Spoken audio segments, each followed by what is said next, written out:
Доброго здоровья, дорогие друзья! В эфире программа «Открытое сердце». Я ведущий Игорь Петрухин. Информационным поводом для сегодняшней передачи и приглашения наших героев послужил событие, которое наверняка ждала вся общественность, спортивная общественность, политическая, социальная, культурные пласты Северного Кавказа. Первые всемирные игры. Игры, которые для меня, например, как гости этих мероприятий, для чиновников, для менеджеров и прежде всего для спортсменов и для народа Северного Кавказа послужили хорошим основанием понимать, что кроме тех проблем, которые сегодня существуют там, и позиции, которые порой занимают некоторые средства массовой информации, существует еще мир культурных традиций, спортивных традиций, традиций, которые объединяют Северный Кавказ. Итак, наши герои. Алихан Харсиев родился 10 июня 1956 года в городе Джамбул. В 1981 году окончил Фрунзенский политехнический институт. С 2003 года является советником помощника президента Российской Федерации по вопросам Северо-Кавказского региона. Является помощником председателя комитета по спорту в Совете Федерации. Член Политсовета Ассоциации работников правоохранительных органов и спецслужб. Награжден Золотым орденом Фила. Мастер спорта СССР по вольной борьбе. Был награжден государственными наградами. Юбилейная медаль 850-летия Москвы. Орден первой степени за обустройство земли российской.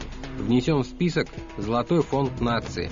Вице-президент Федерации спортивной борьбы России. Адам Барахоев. Родился 19 июля 1973 года. Обладатель Кубка России по вольной борьбе. Чемпион России по вольной борьбе. Неоднократный призер Кубка мира по вольной борьбе. Призер Гран-при Ивана Ярыгина. Призер чемпионатов мира по вольной борьбе. Призер чемпионатов Европы по вольной борьбе. Призер Олимпийских игр в Сиднее. Победитель Кубка Европы по вольной борьбе.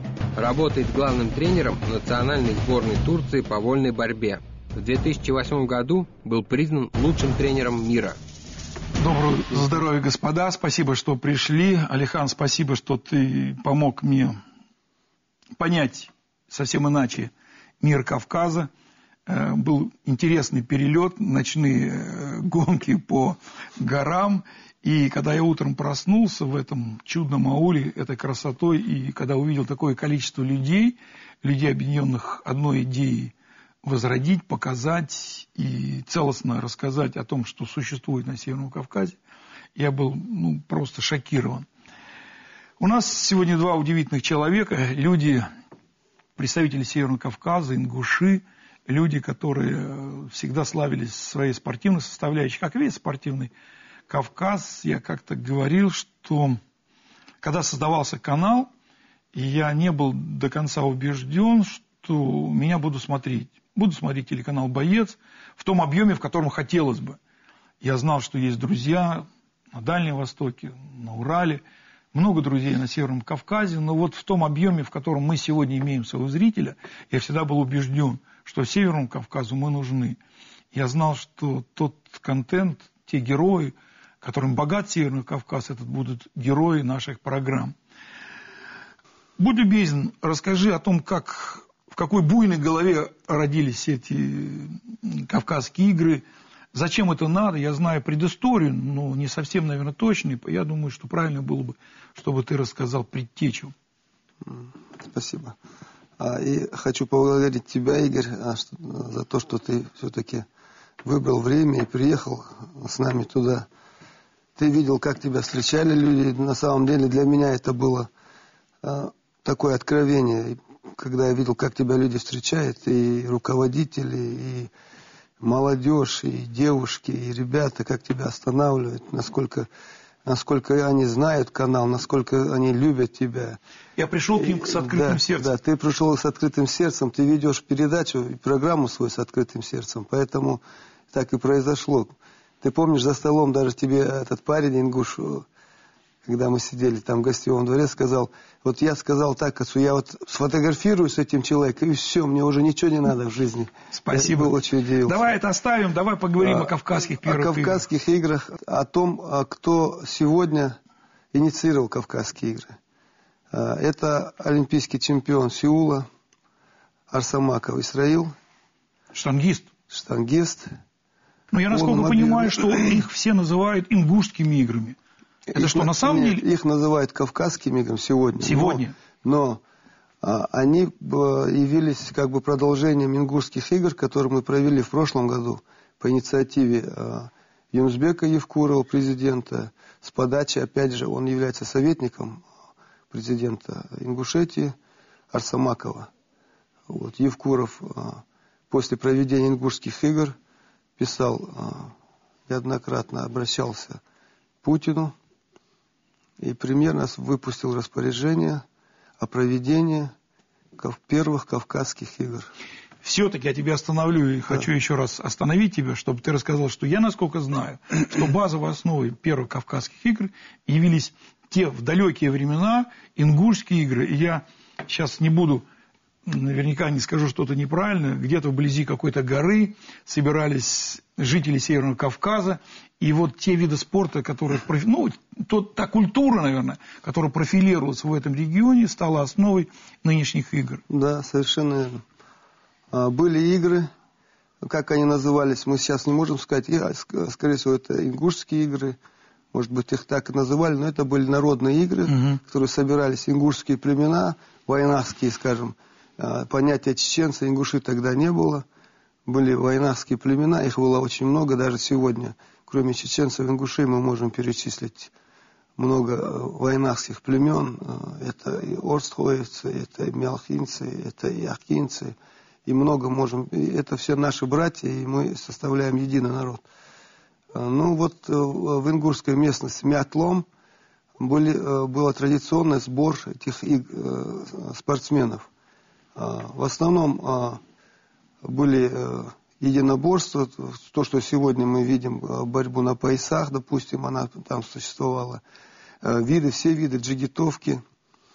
Самый экстремальный вид джигитовки — это на всем скаку всадник должен был остановиться в непосредственной близости от обрыва. И кто Ты наверняка в детстве читал книгу Майна Рида, да? Конечно, помнишь, всадник без головы? Да, как раз именно. Это было, это на самом деле, это есть место, где это все происходило. Я там был.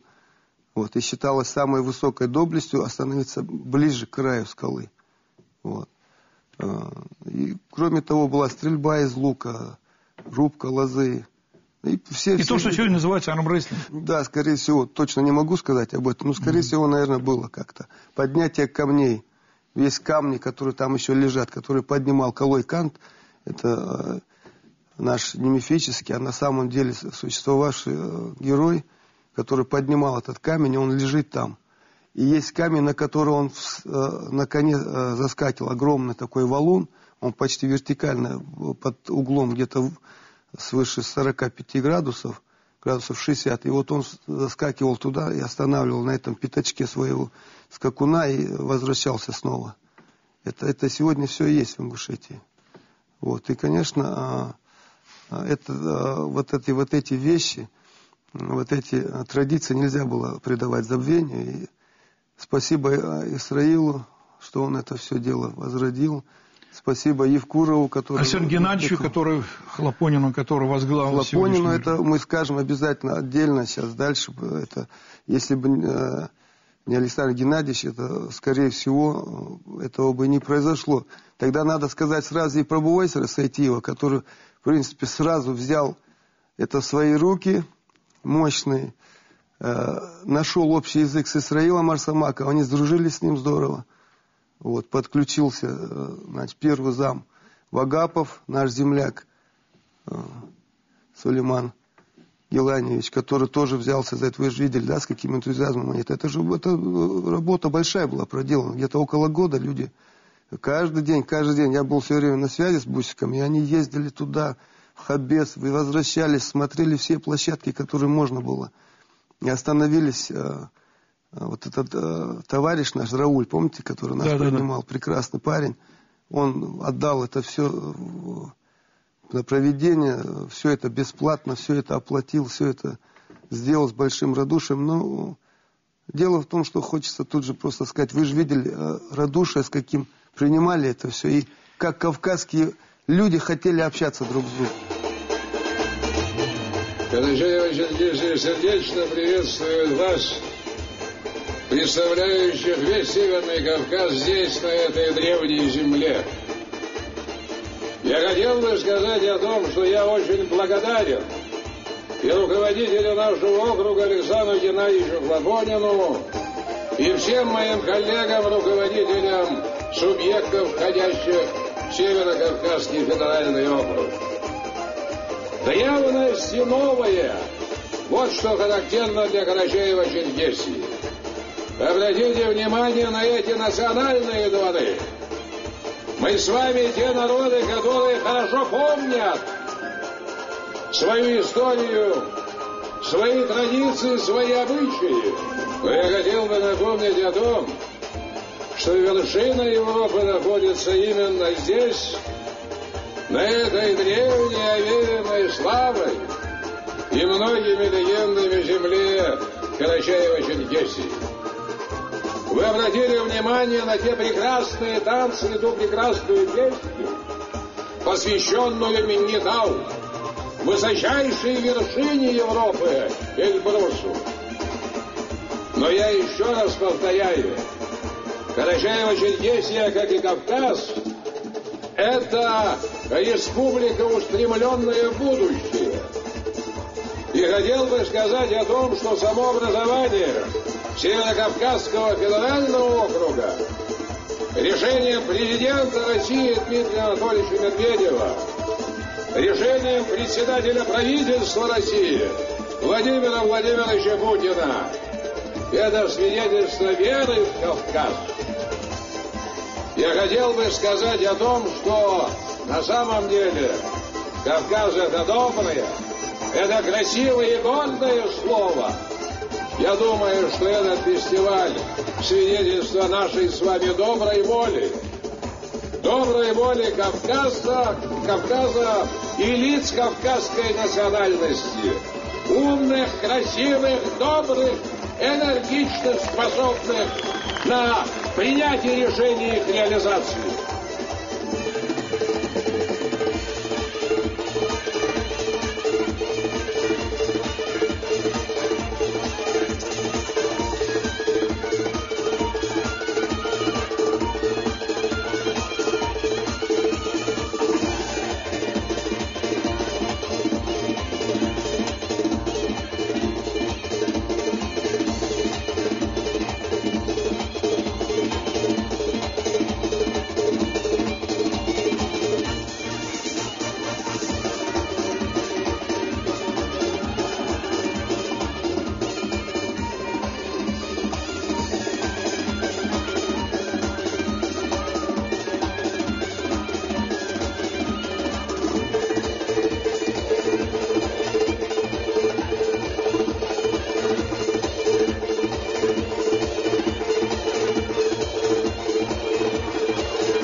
Сегодня герой, земляк твой, да. Человек, который не случайно сегодня здесь оказался. Во-первых, он так же, как и мы, был на этом мероприятии. Но мне бы хотелось как раз поговорить о судьбе ингушских богатырей, как и почему получается, что, в общем-то, сегодня вся знаковая составляющая борцовская – это Северный Кавказ, о его судьбе, о том, как он пришел в борьбу. И, в общем, все, что Адаму кажется интересным сегодня, и его оценка произошедшего, мне бы хотелось услышать от тебя. Ты, как и все на Северном Кавказе, начинал с борьбы. Да. Мастить начал с какого года? С 8 лет. С 8 лет. Были кто-то постарше, помладше, вернее, тебя, кто раньше тебя пришел в зал? Не, я не думаю. С 7-8 лет обычно у нас группа была. С 7-8 лет мы начинали бороться. Семья на Северном Кавказе, родители, естественно, хотят, чтобы сын был сильным, достойным чести, имени, семьи. И скажи, есть какой-то другой выбор? Потому что, как показывает время, Северный Кавказ богат и тяжелоатлетами. И Осетия, и Чечня, и Ингушетия, и Ставропольский край. Почему именно борьба? Ну, я сам из пригородного района Северной Осетии, родился там. И у нас другого вида спорта не было в школе, кроме вольной борьбы. И поэтому мне пришлось... А почему нет, ты мне скажи? Именно. Ну, я думал, село маленькое, один спортзал... Да, и где можно бороться? Для борьбы много не надо, да? Да. Летом можно на траве, на земле, если есть ковер зимой, да. Ну и пришлось мне на борьбу. Как-то безысходно так получается, пришлось на борьбу пойти. Хотел самому? Я сам хотел, конечно, в футбол играть. Мы на улице играли в футбол, мне очень нравился этот вид спорта. У меня не было другого выхода. И когда открылась такая секция «Вольная борьба», я сразу записался. Что такое жить в пригородном районе, что такое бороться, и что такое, знаешь, как сегодня говорят такое слово «мотивация». Какая мотивация у тебя была? Просто стать сильным и достойным своего имени, или что-то другое, олимпийское золото где-то светило, золото чемпиона мира? Ну, у меня тогда были кумиры, которые... Кто? Можно сказать, Арсен Фадзаев. Угу. Хорошо, вот ты стал бороться. Что такое в тот период времени, когда ты стал членом сборной республики, членом сборной страны, какая конкуренция была? И что такое вообще конкуренция на Северном Кавказе и в России? Вы знаете, что в Северной Осетии вольная борьба №1 вид спорта. И поэтому конкуренция там была очень сильная. Так же, как и в Дагестане. И после... Как сейчас в Азербайджане? Да, как сейчас и в Азербайджане, кстати. И после четырехлетней борьбы в Северной Осетии меня пригласили в Красноярский край. Знаменитый тренер Дмитрий Георгиевич Медяшвили. Я, конечно, там была школа высшего спортивного мастерства. Я принял с удовольствием приглашение, и в 1989 году я переехал в Красноярск. Ты Бусика застал там? Бусик меня застал, можно сказать. Потому что я первый уехал, а в 1992 году БУСР тоже приехал туда. Вот ты стал чемпионом России, да? Россия в каком году выиграла? В 1996 году. Ну, стал ты чемпионом России. Ты еще был, естественно, уже в Красноярске. Да. Приехал домой, что тебе дома сказали?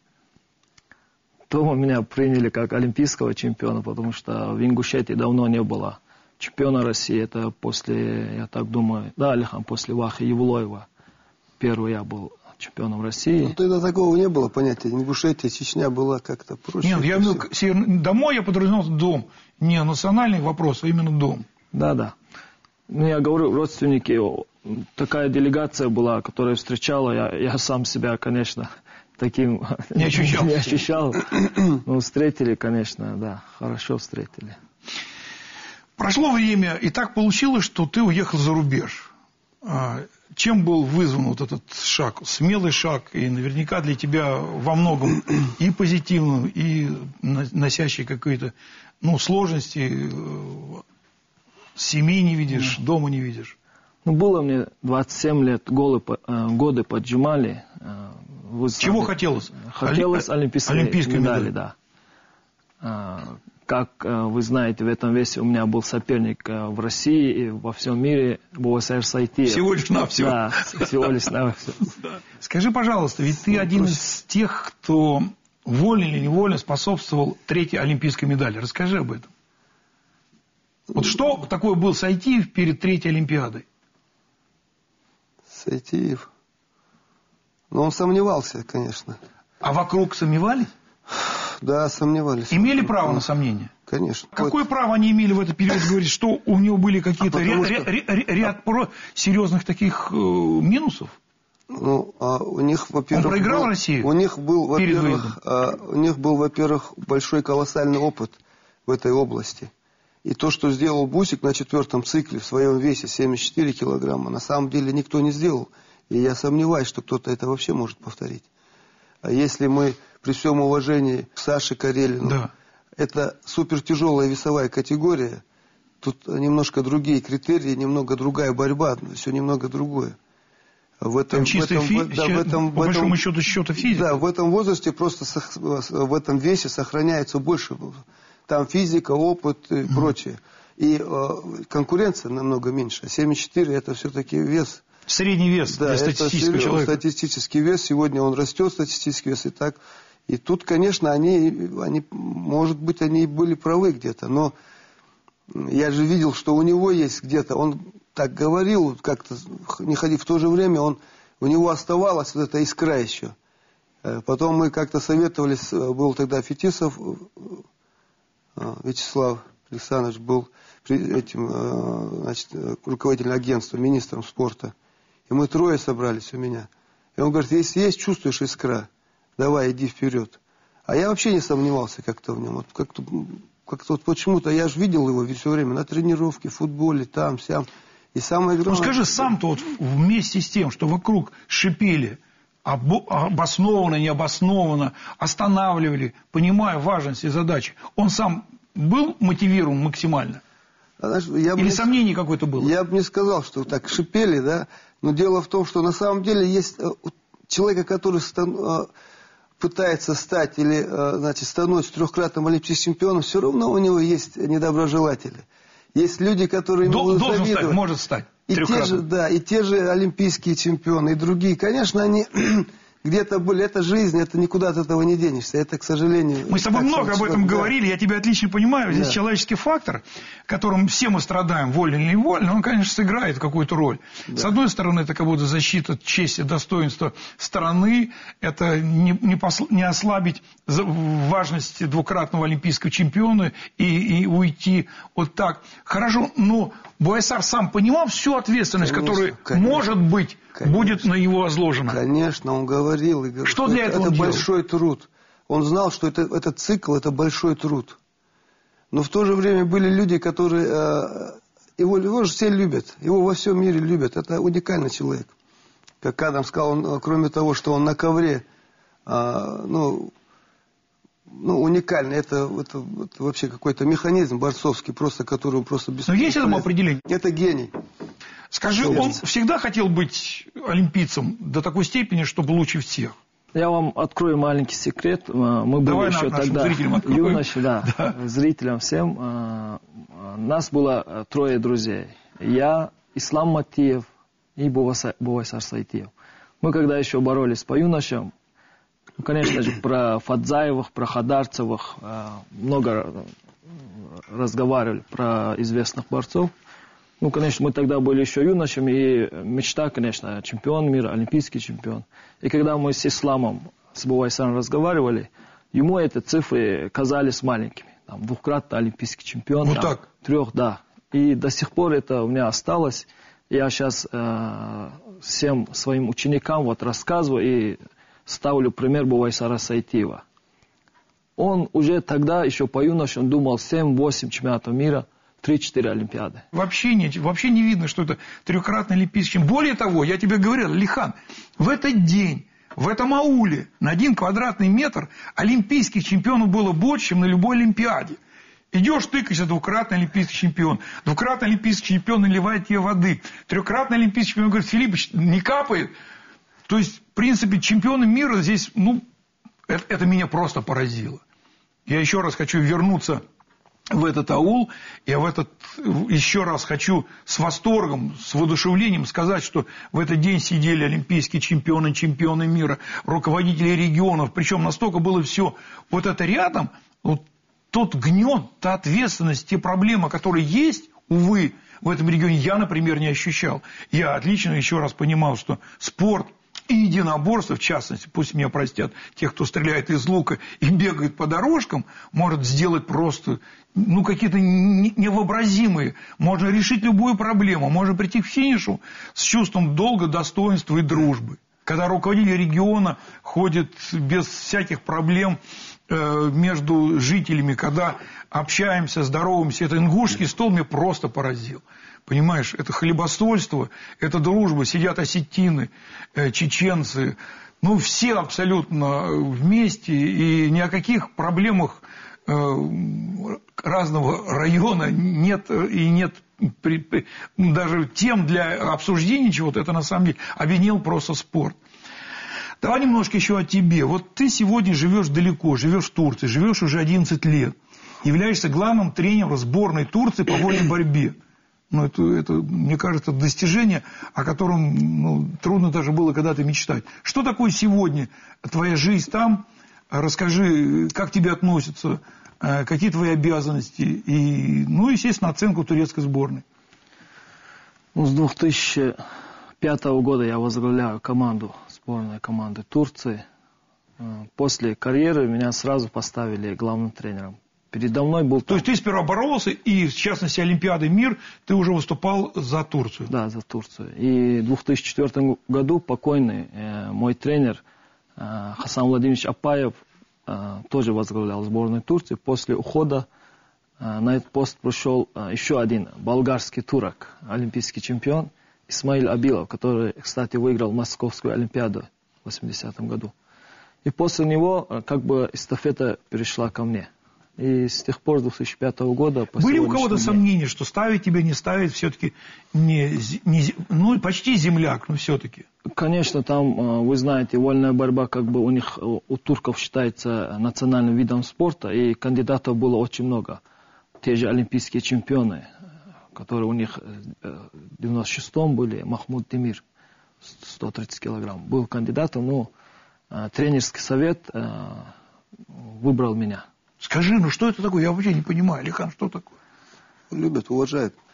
Его любили везде, во всем мире. Не то, что турки. Потому что он действительно хороший человек, нормальный человек. Вот как Бусик на ковре, великий борец, Адам великий вот именно в своем отношении с людьми.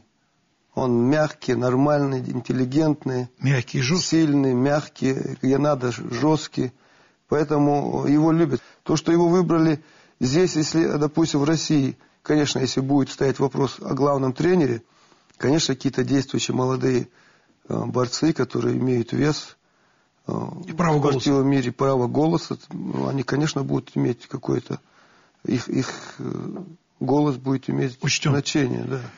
Адам, хорошо, вот тебя выбрали главным тренером. Отношение к тебе изменилось после того, когда ты был спортсменом, заметным спортсменом в Турции? Ну, отношения, конечно, изменились, потому что очень много споров бывает, когда уже команду выбираем. Всего 7 человек. Я на сборы вызываю примерно 60 человек, а в команду попадает лучших 7 человек. Конечно, со стороны клубов, со стороны тренеров. Я тебя сейчас слушаю и думаю, не хочешь, чтобы мы приехали и сняли о тебе фильм в Турции? Ты понимаешь, история твоей жизни, это вообще фантастика. Вот мне сейчас такое предложение поступило из Кореи. Они хотят, чтобы я снял про сборных хоккейдо. А мне вот намного более интересно вот снять про тебя фильм. Потому что в Корее нет наших парней. Потому что, ведь, скажи, а в мире есть еще аналог такого, чтобы вот выходец из России возглавил национальную сборную какой-то страны, вида спорта, который является основным в этой стране? Я, по крайней мере, не знаю. Заказывай билеты, мы приедем. Хорошо, извини. И вот, значит, ты стал главным тренером. Какие успехи ты добился для турецкой сборной за эти годы? У меня есть чемпион Европы, мира, Олимпийских игр. Всего лишь навсего. Я был в 2008 году признан Федерацией борьбы ФИЛА лучшим тренером мира. Давайте вернемся все-таки на Северный Кавказ, на эти игры. Мы с тобой... В нашей вздорной голове пробежала мысль о целесообразности сделать что-то, что могло бы еще раз подчеркнуть значение для России, для Северного Кавказа, тех видов спорта, которые нам близки, борьбы. Мы с тобой почти уже замутили тему. Мы хотим провести реалити-шоу, какое мы сейчас показываем на нашем канале, но с участием борцов. Чтобы в каждом регионе Северного Кавказа мы снимали с северу. Эта серия была посвящена национальным традициям, географии, культурным. И представлял ее, естественно, кто-то из борцов этой республики. Своим языком, зная эту культуру, он мог бы рассказать. Следующая серия была бы посвящена другому региону. И, соответствующим образом, соведущим должен быть человек с этого региона. Таким образом, мы с тобой насчитали 7 регионов. Естественно, они будут жить вместе, будут... делить тяготы, тренировочные процессы, будут мастер-классы, будут какие-то элементы развлечения, дозволенные и, может быть, недозволенные, мы их будем обсуждать за это. И соответствующим образом они будут бороться. В конце концов, мы хотим провести, мы с ним хотим, представляешь, как мы с ним разговариваем, да, мы с ним хотим, чтобы был финал, он был бы прошел, естественно, в Пятигорске или в Сочи. Потому что все мы понимаем, что Сочи – это город будущего, это столица следующей Олимпиады зимней. Как считаешь, реально это? Ну, с тобой реально, я думаю, все. Не, Алихан, это ты оставь. Нет, я вот опять хочу, если можно, на минутку вернуться к играм. Тебя многое поразило, отношение к тебе, но меня это поразило очень. Не, меня не поражает. Меня поразило другое, Алихан. Меня поразила мощь Северного Кавказа, которая, вот вольно или невольно, вот трудно сегодня соединить вместе и заставить эту чудесную силу выстрелить. Вот. Выстрелить не в том значении, в котором мы сегодня слышим. В том числе эта мощь заключалась в том, как тебя встречали там. А ты, вот в моем понимании, ты как бы красивый русский человек, русский парень. Ты приехал туда. Ну, окружение было, ты видел, да? В основном это кавказские люди. И с какой теплотой они тебя встречали? За столом. А ты это не понимаешь. Ты для них был человек, знаешь, с Москвы, русский человек, который, они хотели всю душу перед тобой открыть, выложить тебе, сказать, как они тебя любят, как они к тебе относятся, и как любят твой канал. На самом деле это было удивительно. Тебя на каждом шагу рвали, мы не могли сделать ни одного шага. За столом любой новый президент, любой новый премьер заходил, сразу обращался к тебе с позволением. Ну, ты помнишь, да? Это удивительно. Алихан, давай это оставим. Ну, это... Удивительно. Поэтому на самом деле теперь, чувствуя, насколько твой канал, насколько ты популярен там, то, скорее всего, можно будет все это реализовать. Надеяться, да. Надеяться на это. Но это будет только вот продолжение этих кавказских, это будет продолжение кавказской политики. Это только плюс. Вот то, что эти игры прошли кавказские, 5 минут я хочу по кавказским этим играм. У Кавказа должна быть своя дипломатия. У нас Россия, понятно, у нее есть российская политика. Россия – это держава.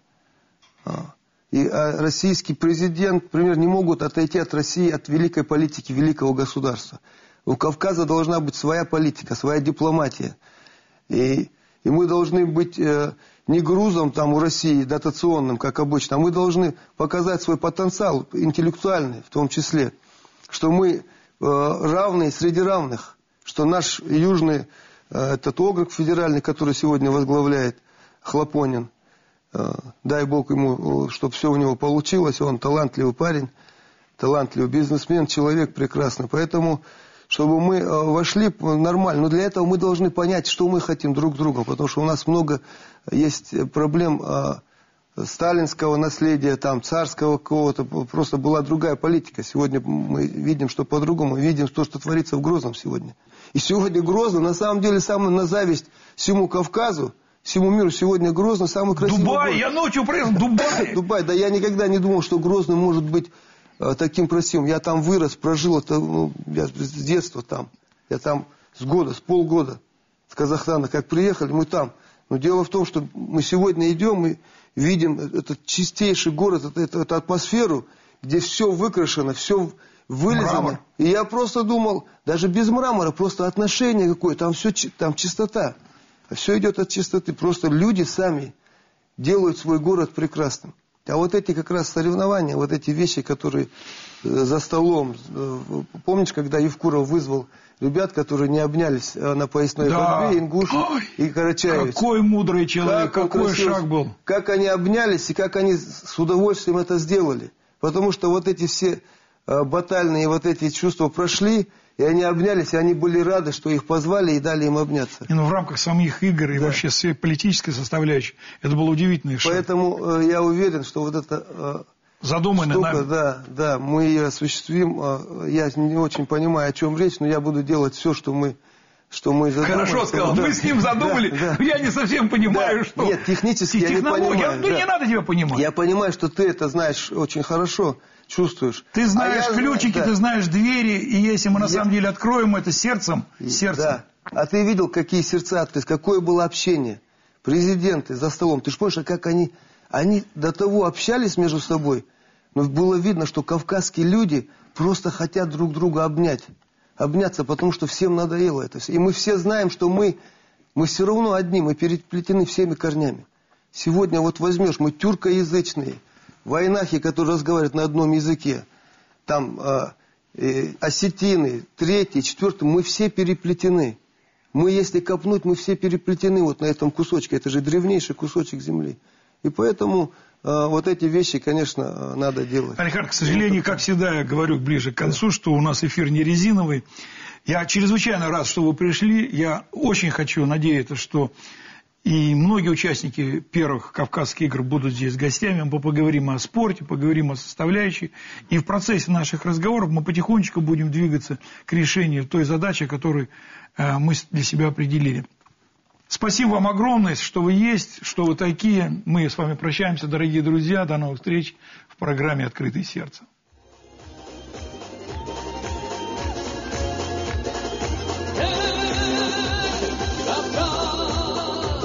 Седовласый старик с молодою душою чигина всегда тебя сможет понять. Эй, Кавказ, что за тайная сила в горах и спалинах сокрыта.